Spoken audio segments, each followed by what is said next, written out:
તમારા મોબાઈલની અંદર કોન્ટેક્ટ નંબર છે, જે નંબર સેવ કર્યા છે તે ભૂલમાં ડિલીટ થઈ જાય તો તમે શું કરશો?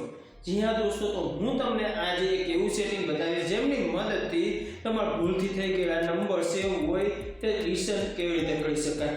જી હા દોસ્તો, તો તેના માટે તમારે શું કરવાનું છે, એક નાનું એવું કામ કરી દો, જલ્દીથી અમારા પેજને ફોલો કરી દો. તો દોસ્તો, તેના માટે તમારે સૌથી પહેલા કોન્ટેક્ટ કરીને તમારા મોબાઈલમાં એપ્લિકેશન હોય છે તેમાં જાઓ, 3 ડોટ પર ક્લિક કરો, કોન્ટેક્ટ સેટિંગ છે તેના પર ક્લિક કરો, નીચે સ્ક્રોલ કરશો તો રિસેન્ટલી ડિલીટ જોવા મળી જશે, તો તેના પર ક્લિક કરો. અહીં તમારા ભૂલથી થઈ ગયેલા નંબર, ડિલીટ થઈ ગયેલા નંબર તમને જોવા મળી જશે. બસ તેના પર ક્લિક કરો અને નીચે રિસેન્ટ લખેલું છે તેના પર ક્લિક કરીને તમારા ભૂલથી થઈ ગયેલા કોન્ટેક્ટ નંબર રિસેન્ટ કરી શકો છો. આવા ઇન્ટરેસ્ટિંગ વિડીયો જોવા માટે અમારા પેજને ફોલો કરી દો અને આવી માહિતી તમારા મિત્રોને શેર કરતા રહ્યો. ધન્યવાદ.